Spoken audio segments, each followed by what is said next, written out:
Alright, let's do this! We're going to be looking at representing symmetrical, quantitative data. This is about as exciting as anything gets, ladies and gentlemen. Let's do it. So let's say we're looking at ACT scores, and we want to know the shape first, because that is the first thing we want to figure out in shape, outliers, center, spread. So here is the data listed out, and now I've got my axis labeled and my table is now correctly titled, and we want to know the shape. Well, as you can see, the data is approximately unimodal. And when we're saying unimodal, what we're talking about is that there is one peak. So there's one peak and then everything flows from that peak. Also, it's symmetrical. The left side of the data is approximately similar to the right. Now, it's not perfectly symmetrical, but it's close enough. And that's something that you're going to have to make as a judgment call. What's close enough to being symmetrical, what isn't? Think about the last data we looked at where we had a clear peak and then a nice long tail. That's clearly unsymmetrical? Non-symmetrical. I don't know why I'm having trouble saying what it means to not be symmetrical. Alright, so now that we know it's symmetrical, what we need to do is consider the center and spread. And when we're looking at the center, we want to measure the mean, which is called x bar, or the average. So when we talk about someone's average, we're talking generally about the mean.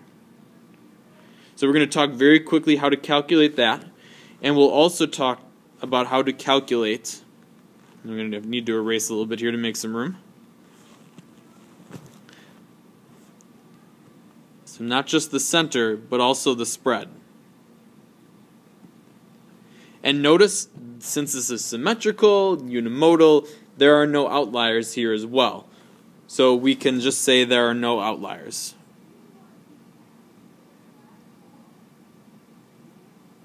So the last thing we need to do is figure out the center and the spread is measured by S, which is standard deviation. So we're going to talk about both of these in the next couple of slides. So we're going to look at calculating the mean. To calculate the mean, it's like taking an average. You've done this before. The fancy way of writing this is to say sigma x of I over n, where I is 0 to n. That's the fancy way of doing it. The English way of representing how to find the mean is to add them all up and divide by n. And it's important to note that n is the number of pieces of data, so the amount of data, or the number of numbers. So in our case, we have 1, 2, 3, 4, 5, 6, 7, 8, 9, 10, 11, 12, 13 pieces of data. So in our case, n equals 13. So what we're going to do is add up all the data. Let's get rid of that. So that would be 19 plus 20 plus 20 plus blah, blah, blah, blah, plus 27 plus 28. And once you do all that, we're going to divide by 13 when it's all said and done. So I'm going to pause your videos, throw that in your... Alright, so it's really important if you're putting this all together, when you're entering in your calculator, you're putting the entire numerator in parentheses. So after I calculated this, we should get x bar, and that's how we represent the mean, ladies and gentlemen. X bar is approximately equal to 23.46. So we would say the average score on the ACT of Franklin's students would be 23.46. So once again, whenever we've got a number, we need to represent it in context. That's the point of statistics, is we are applying data. So that would be average, my goodness, ACT, test score, at FHS. All right, let's move on to standard deviation, which is a way of representing spread. Okay, so when we're talking about standard deviation,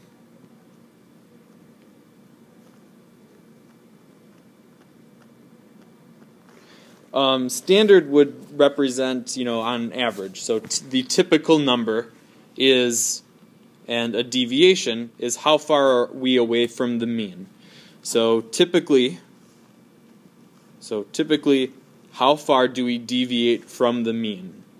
So the word deviation, if you are a deviant, it means you are contrary to social norms. So, I don't know, you could get a tattoo, and that makes you a deviant, perhaps. I don't know. So the mean we already know, and that's really important, that we know that x bar is approximately, and for our cases here, we're going to round it to 23.5 because that's going to make our calculations a lot easier. So the first thing we're going to do is find one deviation. So a deviation is how far the data is away from the mean. So a deviation is some x value minus the mean. So we've got some x value, so a piece of data minus the average. So when I see this, that's how far away am I from the mean. Now we're going to add all of those up. And remember that sigma sign means add them all up. So that's what we're going to do. Let me erase this to make some room. So we're going to add up all those deviations.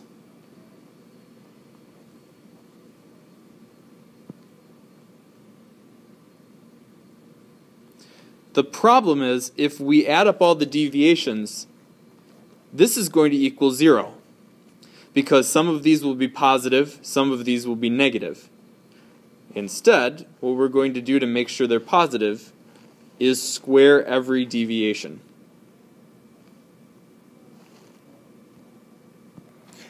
So once we've added all of these squared deviations, we want to find the average deviation. So that means we're going to divide by n minus 1. So the reason we divide by n minus 1 is, just don't ask. But this is going to give us the variance. So notice we're not quite at standard deviation yet. So variance is represented as s squared. So once you've found the variance,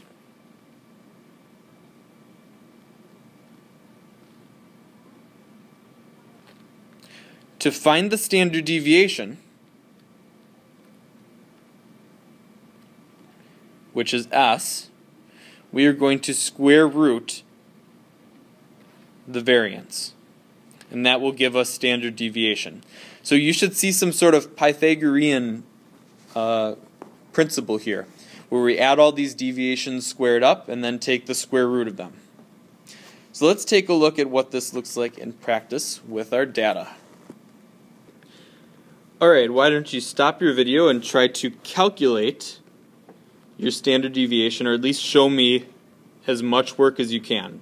So first, let's try to set up the equation, so pause your video.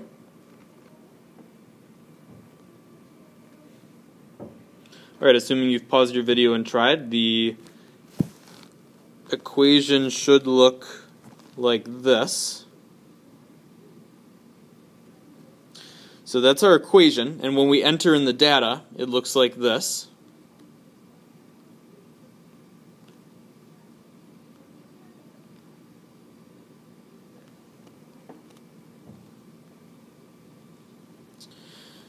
So now use that data, pause your video to find the variance and the standard deviation. I've got the eye of the tiger fighter. Okay, I'm assuming you paused your video. Let's come back and let's see if we got our answer correct. Alright, so assuming you paused your video, we should find our variance is approximately 7.94. And then you square root that answer to get your standard deviation as approximately 2.82. So the spread of our deviation is a score, an ACT score of 2.82. Okay, so whenever you're answering these questions, make sure they are in context, first of all. But you're probably wondering, is there an easier way?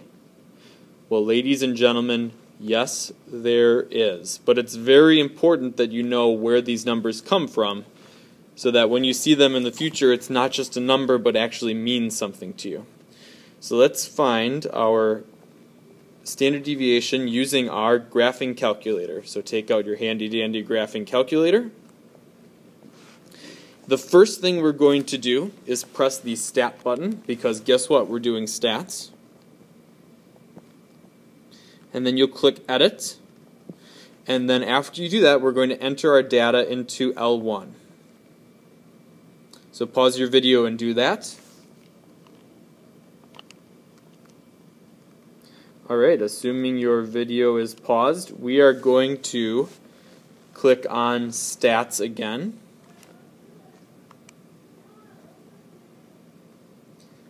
Then we're going to click Calculate. And we're doing one variable stats.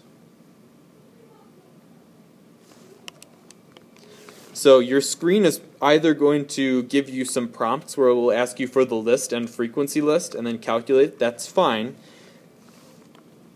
In the end, what you should see is one var stats. So on your computer screen, one var stats. And then you may have to type in L1. Then it's going to give you a list of data. In that list, you're going to see X bar, and then you're going to see S.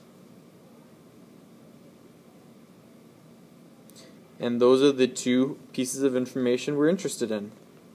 And notice we rounded X bar when we calculated it by hand. The computer did not round these, so your answers are going to be slightly different. Sorry for having this video run a little bit long, but I wanted to tell you you're awesome. You're just like the most awesome person in the world. Way to keep rocking stats, way to keep following me through this video. I hope that this will help you as you represent quantitative data that is symmetrical in the future. Have a phenomenal day. Like seriously, not just kidding this time. Seriously, have a good day.